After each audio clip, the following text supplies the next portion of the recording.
Assalamualaikum warahmatullahi wabarakatuh.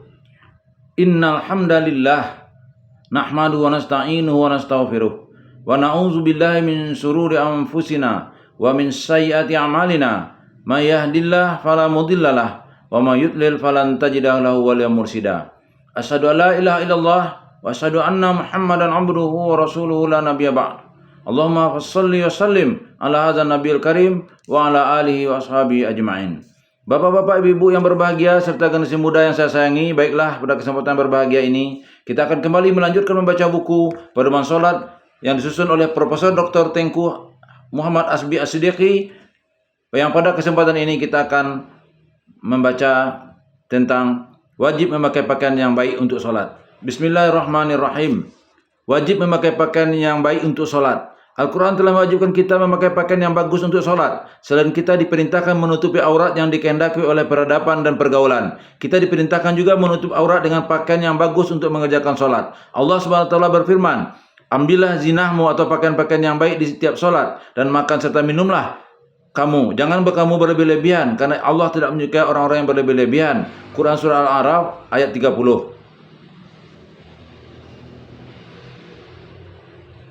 Ayat ini menyuruh kita memakai zinah ketika hendak mengerjakan sholat. Zinah menurut pendapat Ibnu Katsir ialah semua perhiasan yang kita gunakan untuk menyenangkan hati orang yang melihat. Termasuk dalam zinah adalah pakaian yang indah, menyedapkan mata memandang, dan mewangikan hidung yang menciumnya.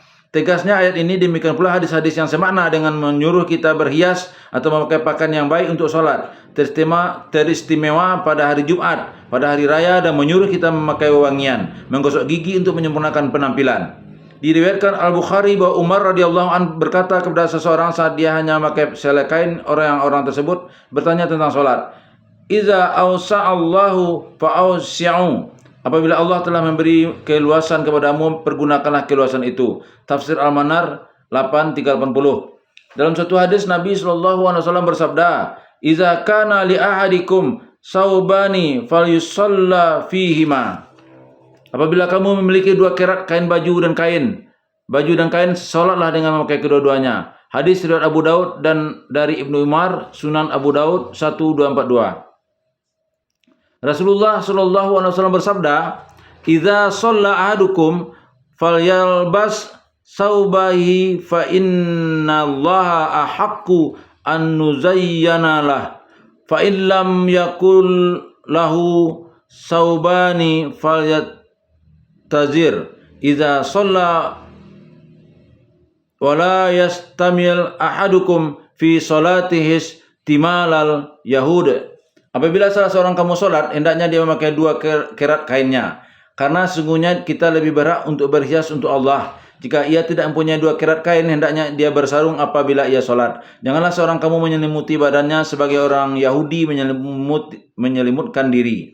Hadis surat At-Tabrani Al-Baihaqi Fiqh Sunnah 1233. Diriwayatkan oleh Ibnu Abdul Bar dari Umar bahwa suatu kali Umar melihat Nafi salat dengan sekerat kain. Umar berkata kepadanya, "Apakah kamu biasa memakai dua kerat kain?" Menjawab Nafi, "Ya." Mendengar itu Umar bertanya pula, "Jika aku menyuruh engkau pergi ke suatu tempat, apakah engkau pergi dengan sekerat kain?" Nafi menjawab, "Tidak." Sudah itu Umar bertanya, "Kepada siapakah yang lebih berhak kamu berhias? Kepada Allah ataukah kepada manusia?" Nafi menjawab, "Untuk Allah yang lebih patut saya berhias." Diberitakan oleh At-Tabrani bahwa Tamim Ad-Dari sengaja membeli sehelai baju dengan harga 1000 dirham untuk dipakai ketika sholat. Imam Ibnu Katsir menegaskan bahwa sebaik-baik kain ialah yang berwarna putih, mengingat hadis,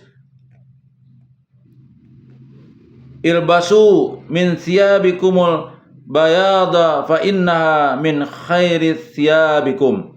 Pakailah kain-kainmu yang berwarna putih, karena sesungguhnya kain yang berwarna putih adalah sebaik-baik kain pakaianmu. Hadis riwayat Ahmad dari Ibnu Abbas, tafsir Ibnu Katsir 2210. Harus dimaklumi bahwa perintah berhias lain dengan perintah menutup aurat. Karena itu jika seseorang yang punya baju dan kain sarung, ia dihukumi berdosa apabila ia sholat dengan berkain sarung saja. Janganlah dihiraukan penafsiran sebagian ulama yang mengatakan bahwa maksud berhias hanyalah menutupi aurat. Soal menutupi aurat adalah di luar perintah yang dikandung oleh ayat tersebut. Kalau dimaksudkan dengan berhias hanya menutupi aurat, tentu berlawanan dengan hadis yang diberitakan oleh Ibnu Mardawai dari Abu Hurairah bahwa Nabi Shallallahu alaihi wasallam bersabda, "Khuzu zinatus shalah." Qalu wa ma zinatus shalah? Qala ilbasu ni'alakum fasallu fiha. ambillah hiasan solat. Bertanya para sahabat, apakah hiasan yang kami pakai untuk solat? Nabi menjawab, pakailah sepatu-sepatumu dan solatlah dengan memakainya. Tafsir Al-Manar 838. Sudah terang bahwa memakai sepatu bukan menutupi aurat. Hal ini mencakup kaum laki-laki dan perempuan. Buraidah mengatakan, nah Rasulullah SAW ayusallar rajulu fi lihafi wahidin la yatawassahu bih. Wa naha ayyusallar rajulu fi sarawila laisa alaihi rida. Rasulullah SAW melarang seseorang sholat dalam bersekarat kain yang tidak disandang ke bahunya. Dia berkain sarung saja. Dan Rasulullah melarang orang sholat memakai celana saja tanpa memakai baju atau kain yang menutupi badannya. Hasan bin Ali saat sholat dengan memakai pakaiannya yang paling baik. Lalu orang bertanya kepadanya tentang sikap tersebut. Beliau menjawab, Innallaha jamilun yuhibbul jamal.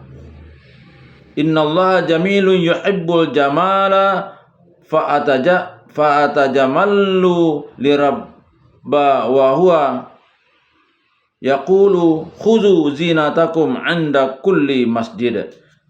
Sesungguhnya Allah adalah indah. Dia menyukai keindahan. Karena itu aku memakai pakaian yang indah untuk Tuanku, dan Tuanku berkata, ambillah hiasanmu di setiap solat.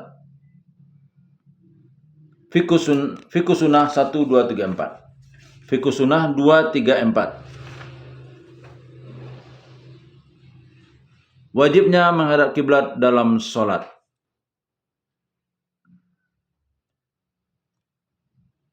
Al-Quran telah mewajibkan atas setiap orang yang sholat fardu menghadap mukanya ke arah Masjidil Haram. Allah Subhanahu wa taala berfirman, hadapkanlah mukamu ke arah Masjidil Haram. Quran surah Al-Baqarah ayat 150. Walau dari manapun engkau keluar, hendaknya engkau hadapkan mukamu ke arah Masjidil Haram. Dan di mana saja kamu berada ketika mengerjakan sholat, hadapkanlah mukamu ke arah Masjidil Haram. Quran surah Al-Baqarah ayat 150.